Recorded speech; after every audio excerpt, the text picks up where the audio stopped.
Je bénirai l'Éternel en tout temps.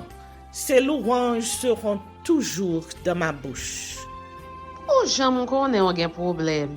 Et puis qu'elle est content comme ça. Ah, m'pas caché, Dio. Depuis m'komanse li Bib moi chaque jour, m'senti charge problème moi yo sorti sous dom. Oh, si c'est comme ça, moi pour aller couvrir acheter un bib. Dégagez au marché. Mais en attendant, ou qu'attendez radio télévision d'espoir? Radio Vision d'Espoir. Oh, moi t'attendais une annonce comme ça, oui. Mais qui ça a te dit? Lecture de la Bible en un an. Une émission qui vous accompagne à la découverte des trésors cachés de la parole de Dieu sur Radio Télé Vision d'Espoir. Chaque jour de 11h à 11h30 du matin, excepté mercredi 5h30, 6h de l'après-midi, samedi 7h30, 8h du matin, avec les sœurs Chantal Saint-Hubert, Claude Louis Orisma. et votre servante Maudeline Maurice Hilaire.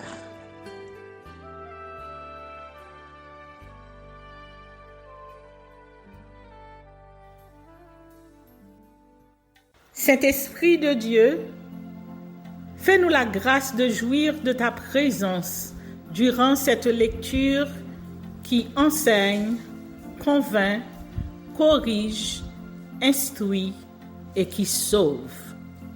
Au nom de Jésus. Amen. Exode chapitre 39. Confection des vêtements sacerdotaux. Avec les étoffes teintes en bleu, en pourpre et en cramoisi, on fit les vêtements d'office pour le service dans le sanctuaire et on fit les vêtements sacrés pour Aaron comme l'Éternel l'avait ordonné à Moïse. On fit l'éphod d'or, de fil bleu, pourpre et cramoisi et de fin lin retors. On étendit des lames d'or et on les coupa en fils que l'on entrelaça dans les étoffes teintes en bleu, en pourpre et en cramoisi, et dans le fin lin, il était artistement travaillé. On y fit des épaulettes qui le joignaient et c'est ainsi qu'il était joint par ses deux extrémités. La ceinture était du même travail que l'éphod et fixée sur lui. Elle était d'or, de fil bleu, pourpre et cramoisi et de fin lin retors, comme l'Éternel l'avait ordonné à Moïse. On entoura de montures d'or des pierres d'onyx sur lesquelles on grava les noms des fils d'Israël, comme on grave les cachets. On les mit sur les épaulettes de l'éphod en souvenir des fils d'Israël, comme l'Éternel l'avait ordonné à Moïse. On fit le pectoral artistement travaillé du même travail que l'éphod, d'or, de fil bleu, pourpre et cramoisi et de fin lin retors. Il était carré. On fit le pectoral double. Sa longueur était d'un empan et sa largeur d'un empan. Il était double. On le garnit de 4 rangées de pierres. Première rangée, une sardoine, une topaze, une émeraude. Seconde rangée, une escarboucle, un saphir, un diamant. Troisième rangée, une opale, une agate, une améthyste. Quatrième rangée, une chrysolite, un onyx, un jaspe. Ces pierres étaient enchâssées dans leur monture d'or. Il y en avait 12 d'après les noms des 12 fils d'Israël. Elles étaient gravées comme des cachets, chacune avec le nom de l'une des 12 tribus.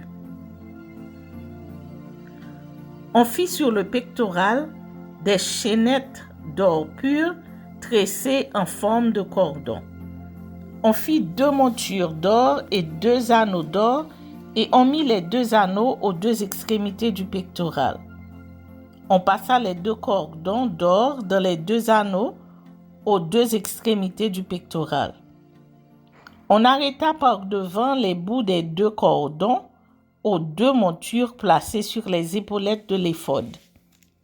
On fit encore 2 anneaux d'or que l'on mit aux 2 extrémités du pectoral sur le bord intérieur appliqué contre l'éphod. On fit 2 autres anneaux d'or que l'on mit au bas des 2 épaulettes de l'éphod sur le devant près de la jointure au-dessus de la ceinture de l'éphod. On attacha le pectoral par ces anneaux aux anneaux de l'éphod avec un cordon bleu afin que le pectoral fût au-dessus de la ceinture de l'éphod et qu'il ne pût se séparer de l'éphod comme l'Éternel l'avait ordonné à Moïse. On fit la robe de l'éphod, tissée entièrement d'étoffe bleue. Il y avait au milieu de la robe une ouverture comme l'ouverture d'une côte de mailles, et cette ouverture était bordée tout autour afin que la robe ne se déchirât pas. On mit sur la bordure de la robe des grenades de couleur bleue, pourpre et cramoisi en fil retors. On fit des clochettes d'or pur et on mit les clochettes entre les grenades sur tout le tour de la bordure de la robe entre les grenades. Une clochette et une grenade, une clochette et une grenade sur tout le tour de la bordure de la robe pour le service comme l'Éternel l'avait ordonné. On fit les tuniques de fin lin, tissées pour Aaron et pour ses fils. La tiare de fin lin et les bonnets de fin lin servant de parure, les caleçons de fin lin retors, la ceinture de fin lin retors brodée et de couleur bleue, pourpre et cramoisi, comme l'Éternel l'avait ordonné à Moïse. On fit d'or pur la lame, diadème sacré, et l'on y écrivit, comme on grave un cachet, sainteté à l'Éternel. On l'attacha avec un cordon bleu à la tiare en haut, comme l'Éternel l'avait ordonné à Moïse. Le tabernacle dressé. Ainsi furent achevés tous les ouvrages du tabernacle de la tente d'assignation. Les enfants d'Israël firent tout ce que l'Éternel avait ordonné à Moïse. Ils firent ainsi. On amena le tabernacle à Moïse, la tente et tout ce qui en dépendait, les agrafes, les planches, les barres, les colonnes et les bases. La couverture de peau de bélier teinte en rouge, la couverture de peau de dauphin et le voile de séparation. L'arche du témoignage et ses barres et le propitiatoire, la table, tous ses ustensiles et les pains de proposition, le chandelier d'or pur, ses lampes, les lampes préparées, tous ses ustensiles et l'huile pour le chandelier, l'autel d'or, l'huile d'onction et le parfum odoriférant et le rideau de l'entrée de la tente. L'autel d'airain, sa grille d'airain, ses barres et tous ses ustensiles, la cuve avec sa base. Les toiles du parvis, ses colonnes, ses bases et le rideau de la porte du parvis, ses cordages, ses pieux et tous les ustensiles pour le service du tabernacle pour la tente d'assignation. Les vêtements d'office pour le sanctuaire, les vêtements sacrés pour le sacrificateur Aaron et les vêtements de ses fils pour les fonctions du sacerdoce. Les enfants d'Israël firent tous ces ouvrages en se conformant à tous les ordres que l'Éternel avait donnés à Moïse. Moïse examina tout le travail, et voici, il l'avait fait comme l'Éternel l'avait ordonné, il l'avait fait ainsi. Et Moïse les bénit.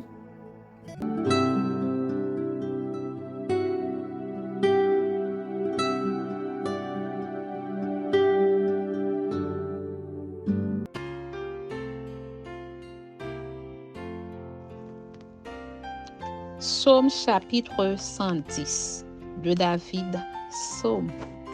Parole de l'Éternel à mon Seigneur, assieds-toi à ma droite, jusqu'à ce que je fasse de tes ennemis ton marchepied. L'Éternel étendra de Sion le sceptre de ta puissance. Domine au milieu de tes ennemis. ton peuple est plein d'ardeur quand tu rassembles ton armée. Avec des ornements sacrés du sein de l'aurore, ta jeunesse vient à toi comme une rosée. L'Éternel l'a juré et il ne s'en repentira point. Tu es sacrificateur pour toujours à la manière de Melchisédek. Le Seigneur, à ta droite, brise des rois au jour de sa colère. Il exerce la justice parmi les nations. Tout est plein de cadavres. Il brise des têtes sur toute l'étendue du pays. Il boit au torrent pendant la marche. C'est pourquoi il relève la tête. Amen.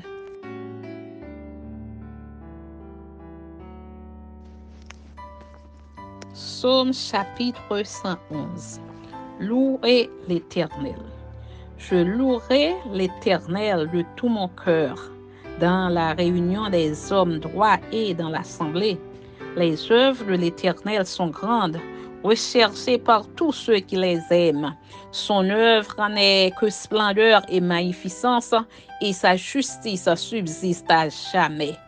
Il a laissé la mémoire de ses prodiges, l'Éternel miséricordieux et compatissant. Il a donné de la nourriture à ceux qui le craignent. Il se souvient toujours de son alliance.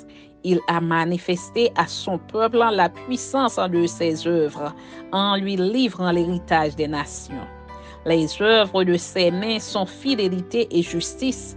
Toutes ses ordonnances sont véritables, affermies pour l'éternité, faites avec fidélité et droiture. Il a envoyé la délivrance à son peuple. Il a établi pour toujours son alliance. Son nom est saint et redoutable. La crainte de l'Éternel est le commencement de la sagesse. Tous ceux qui l'observent ont une raison saine. Sa gloire subsiste à jamais. Amen.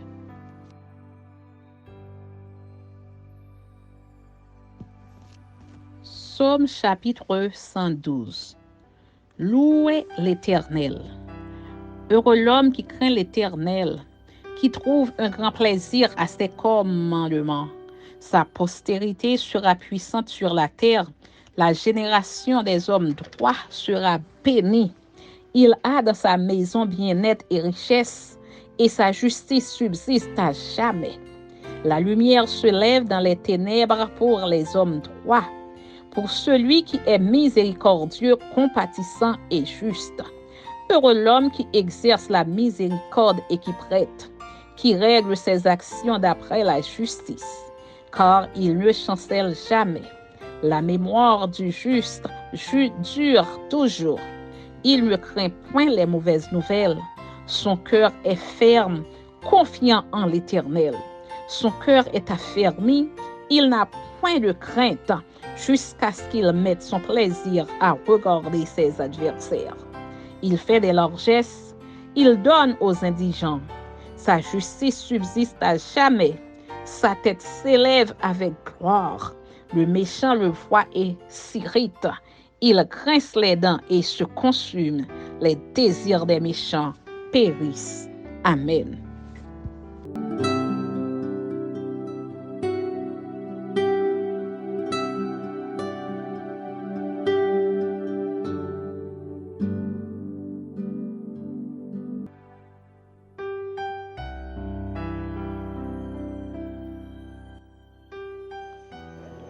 Luc chapitre 16. Parabole de l'économe infidèle. Jésus dit aussi à ses disciples, un homme riche avait un économe qui lui fut dénoncé comme dissipant ses biens. Il l'appela et lui dit, qu'est-ce que j'entends dire de toi? Rends compte de ton administration, car tu ne pourras plus administrer mes biens. L'économe dit en lui-même, que ferai-je puisque mon maître m'ôte l'administration de ses biens? Travailler à la terre, je ne le puis. Mendier, j'en ai honte. Je sais ce que je ferai pour qu'il y ait des gens qui me reçoivent dans leur maison quand je serai destitué de mon emploi. Et, faisant venir chacun des débiteurs de son maître, il dit au premier, Combien dois-tu à mon maître? 100 mesures d'huile, répondit-il. Et il lui dit, prends ton billet, assieds-toi vite et écris 50. Il dit ensuite à un autre, et toi, combien dois-tu? 100 mesures de blé, répondit-il. Et lui dit, prends ton billet et écris 80. Le maître loua l'économe infidèle de ce qu'il avait agi prudemment, car les enfants de ce siècle sont plus prudents à l'égard de leurs semblables que ne le sont les enfants de lumière. Et moi, je vous dis, faites-vous des amis avec les richesses injustes pour qu'ils vous reçoivent dans les tabernacles éternels quand elles viendront à vous manquer. Celui qui est fidèle dans les moindres choses l'est aussi dans les grandes, et celui qui est injuste dans les moindres choses l'est aussi dans les grandes. Si donc vous n'avez pas été fidèle dans les richesses injustes, qui vous confiera les véritables? Et si vous n'avez pas été fidèle dans ce qui est à autrui, qui vous donnera ce qui est à vous? Nul serviteur ne peut servir deux maîtres, car ou il haïra l'un et aimera l'autre, ou il s'attachera à l'un et méprisera l'autre. Vous ne pouvez servir Dieu et Mammon. Reproche aux pharisiens. Les pharisiens qui étaient avares écoutaient aussi tout cela et ils se moquaient de lui. Jésus lui dit, vous cherchez à paraître juste devant les hommes, mais Dieu connaît vos cœurs. Car ce qui est élevé parmi les hommes est une abomination devant Dieu. La loi et les prophètes ont subsisté jusqu'à Jean. Depuis lors, le royaume de Dieu est annoncé et chacun use de violence pour y entrer. Il est plus facile que le ciel et la terre passent qu'il ne l'est qu'un seul trait de lettre de la loi vienne à tomber. Quiconque répudie sa femme et en épouse une autre commet un adultère, et quiconque épouse une femme répudiée par son mari commet un adultère. Parabole du mauvais riche et du pauvre Lazare. Il y avait un homme riche qui était vêtu de pourpre et de fin lin et qui chaque jour menait joyeuse et brillante vie. Un pauvre nommé Lazare était couché à sa porte, couvert d'ulcères et désireux de se rassasier des miettes qui tombaient de la table du riche. Et même les chiens venaient encore lécher ses ulcères. Le pauvre mourut et il fut porté par les anges dans le sein d'Abraham. Le riche mourut aussi et il fut enseveli. Dans le séjour des morts, il leva les yeux et, tandis qu'il était en proie au tourment, il vit de loin Abraham et Lazare dans son sein. Il s'écria, « Père Abraham, aie pitié de moi et envoie Lazare pour qu'il trempe le bout de son doigt dans l'eau et me rafraîchisse la langue, car je souffre cruellement dans cette flamme. » Abraham répondit, « Mon enfant, souviens-toi que tu as reçu les biens pendant ta vie et que Lazare a eu les maux pendant la sienne. Maintenant, il est ici consolé et toi, tu souffres. D'ailleurs, il y a entre nous et vous un grand abîme, afin que ceux qui voudraient passer d'ici vers vous ou de là vers nous ne puissent le faire. » Le riche dit, « Je te prie donc, Père Abraham, d'envoyer Lazare dans la maison de mon père, car j'ai 5 frères. C'est pour qu'il leur atteste ces choses, afin qu'ils ne viennent pas aussi dans ce lieu de tourment. » Abraham répondit, « Ils ont Moïse et les prophètes, qu'ils les écoutent. » Et il dit, « Non, Père Abraham, mais si quelqu'un des morts va vers eux, il se repentira. » Et Abraham lui dit, « S'ils n'écoutent pas Moïse et les prophètes, ils ne se laisseront pas persuader quand même quelqu'un des morts ressusciterait. Luc, chapitre 17. Parole de Jésus sur les scandales, le pardon des offenses, la puissance de la foi, les serviteurs inutiles. Jésus dit à ses disciples, « Il est impossible qu'il n'arrive pas des scandales, mais malheur à celui par qui ils arrivent. Il vaudrait mieux pour lui qu'on mît à son cou une pierre de moulin et qu'on le jetât dans la mer que s'il scandalisait un de ses petits. Prenez garde à vous-même. Si ton frère a péché, reprends-le, et s'il se repent, pardonne-lui. Et s'il a péché contre toi 7 fois dans un jour, et que 7 fois il revienne à toi, disant « Je me repens », tu lui pardonneras. Les apôtres dirent au Seigneur, « Augmente-nous la foi. » Et le Seigneur dit, « Si vous aviez de la foi comme un grain de sénévé, vous diriez à ce sycomore, « Déracine-toi et plante-toi dans la mer. » Et il vous obéirait. Qui de vous, ayant un serviteur qui laboure ou paie les troupeaux, lui dira, quand il revient des champs, « Approche vite et mets-toi à table. » Ne lui dira-t-il pas au contraire, « Prépare-moi à souper, ceins-toi et sers-moi jusqu'à ce que j'aie mangé et bu. Après cela, toi tu mangeras et boiras. » Doit-il de la reconnaissance à ce serviteur parce qu'il a fait ce qui lui était ordonné? Vous de même, quand vous avez fait tout ce qui vous a été ordonné, dites, « Nous sommes des serviteurs inutiles. Nous avons fait ce que nous devions faire. » Les 10 lépreux. Jésus, se rendant à Jérusalem, passait entre la Samarie et la Galilée. Comme il entrait dans un village, 10 lépreux vinrent à sa rencontre. Se tenant à distance, ils élevèrent la voix et dirent, « Jésus, Maître, aie pitié de nous. » Dès qu'il les eut vus, il leur dit, « Allez vous montrer au sacrificateur. » Et pendant qu'ils y allaient, il arriva qu'ils furent guéris. L'un d'eux, se voyant guéri, revint sur ses pas, glorifiant Dieu à haute voix. Il tomba sur sa face aux pieds de Jésus et lui rendit grâce. C'était un Samaritain. Jésus, prenant la parole, dit, « Les 10 n'ont-ils pas été guéris? Et les 9 autres, où sont-ils? Ne s'est-il trouvé que cet étranger pour revenir et donner gloire à Dieu? » Puis il lui dit, « Lève-toi, va, ta foi t'a sauvé. »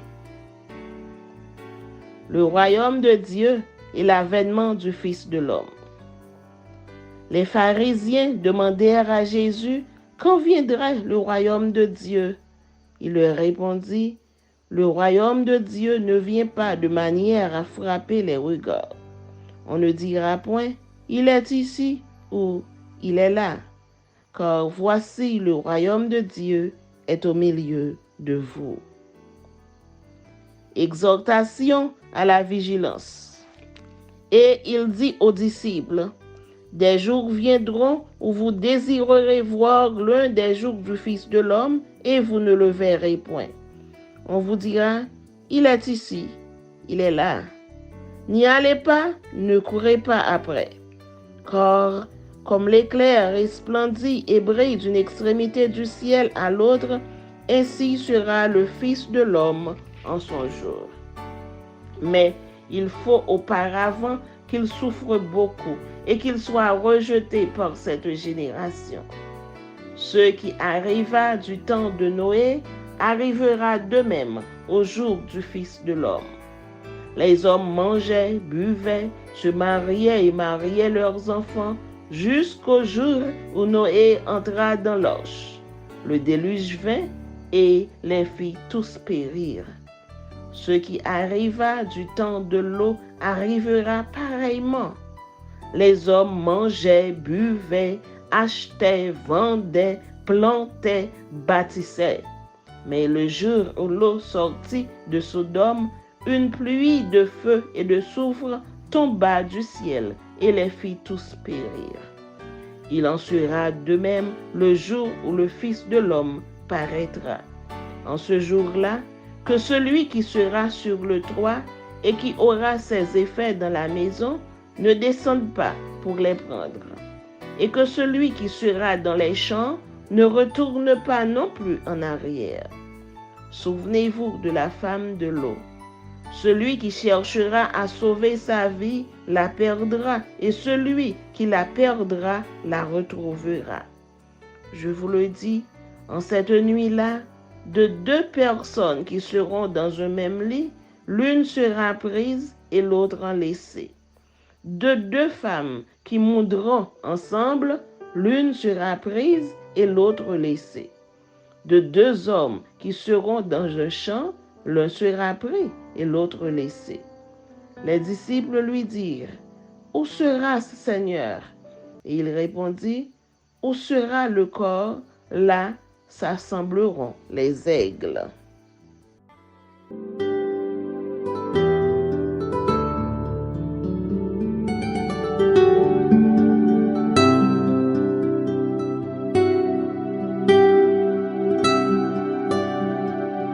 Merci Seigneur de nous donner le discernement dans la lecture de ta parole, que nous y prêtions attention afin d'appliquer notre cœur à la sagesse. Amen. Que celui qui a des oreilles pour entendre, entende, et que celui qui lit fasse attention.